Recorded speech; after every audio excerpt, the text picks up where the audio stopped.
బాసరకు వెళ్లే రహదారి పనులు వేగవంతంగా కొనసాగుతున్నాయి. 388.8 కోట్లతో పనులు ప్రారంభించారు. 50% పనులు పూర్తయ్యాయి.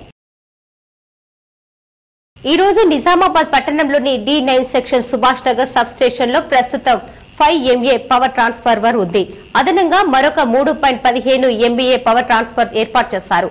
TJNPDCL ద్వారా పట్టణంలో సుభాష్ నగర్, అమల్వాడి, కంటేశ్వర్, నాందేవాడ, విద్యుత్ నగర్, బ్యాంకు కాలనీ, పాముల బస్తీ ప్రాంతాలలో నాణ్యమైన విద్యుత్ను అందించడానికి చర్యలు చేపట్టారు.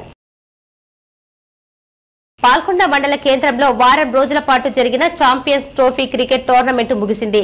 జిల్లా కాంగ్రెస్ పార్టీ అధ్యక్షుడు, రాష్ట్ర సహకార సంఘాల చైర్మన్ మానాల మోహన్ రెడ్డి విజేతలకు బహుమతులు అందజేశారు.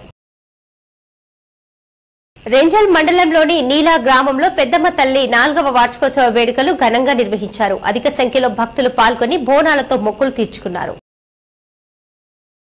రోడ్డు ప్రమాదంలో జింక మృతి చెందింది. సాలూరా గ్రామం మీదుగా మహారాష్ట్ర వెళ్లే దారిలో చెక్పోస్టు వద్ద జింకలు రోడ్డు నుంచి దాటుతుండగా ఈ సమయంలో రాత్రి గుర్తు తెలియని వాహనం ఢీకొట్టడంతో జింక మృతి చెందింది.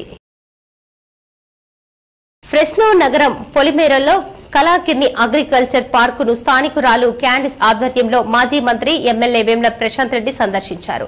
ఇండో ఆఫ్రికన్ రైతు ప్రతినిధి, పార్క్ మేనేజర్ క్రిస్ ఫీల్డ్ మరియు మహిళా రైతు హెన్స్లను ఆధునిక సాగు విధానాలను అడిగి తెలుసుకుని అక్కడ పనిచేస్తున్న రైతు కూలీ జాన్ తో కూడా పంటల సాగు గురించి అడిగి తెలుసుకున్నారు.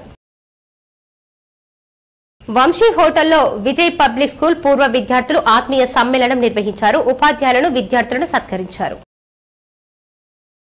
బోధన్ మండలం రాకాసీపేట్ జడ్పీహెచ్ఎస్ పూర్వ విద్యార్థులు ఆత్మీయ సమ్మేళనం నిర్వహించారు. విద్యాబుద్ధులు నేర్పిన గురువులకు విద్యార్థులు సత్కరించారు.